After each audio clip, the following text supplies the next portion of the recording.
गांव के बाहर एक पुरानी और खंडहर सी देखने वाली हवेली थी, जिसे लोग भूतों की हवेली कहते थे। उस हवेली के बारे में कई कहानियां मशहूर थी। कहते हैं अगर जिसने भी रात में वहां कदम रखा वह वापस नहीं लौटा। एक दिन 4 दोस्त राज, अजय, सीमा और पूजा ने तय किया कि वे उस हवेली की सच्चाई जानने जाएंगे। गांव वालों ने उन्हें रोका, लेकिन उन्होंने हंसते हुए कहा, ये सब सिर्फ अफवाहें हैं, भूत कुछ नहीं होता। अंधेरी रात थी, हवा में अजीब ठंड और सन्नाटा था। चारों दोस्त टॉर्च और कैमरे लेकर हवेली पहुंचे।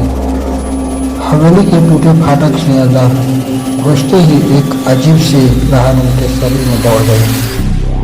दीवारों पर धूल की परतें थी और खिड़कियां अपने आप हिल रही थी। अचानक सीमा ने कहा, क्या तुमने सुना? जैसे कोई हमारे पीछे चल रहा हो। राज ने हंसते हुए जवाब दिया, तुम डर रही हो, कुछ नहीं है। वे धीरे धीरे हवेली के अंदर बढ़े। तभी एक पुरानी घड़ी का जोरदार घंटा बजा।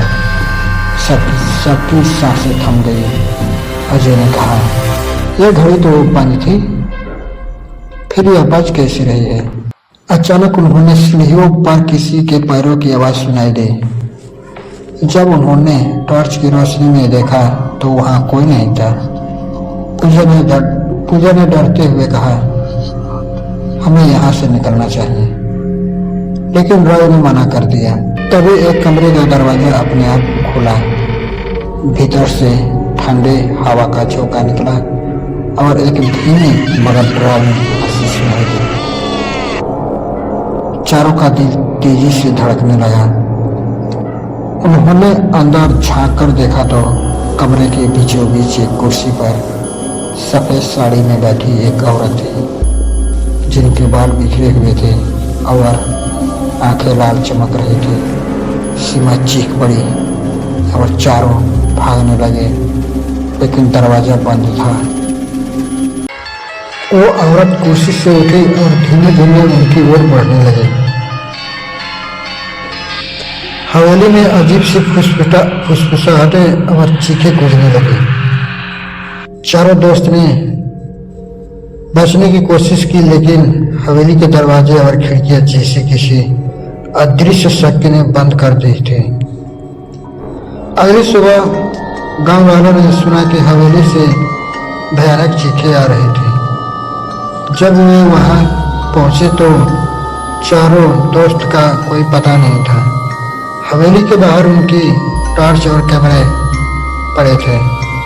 कहते हैं अब उस हवेली में 4 नए भूतों की आवाजें भी सुनाई देती हैं, और जो भी उस हवेली में जाता है वो कभी लौट कर नहीं आता। ऐसे ही हॉरर स्टोरी सुनने के लिए हमारे चैनल को सब्सक्राइब करें और बेल आइकन दबाना ना भूलें, और ज़्यादा से ज़्यादा शेयर करें।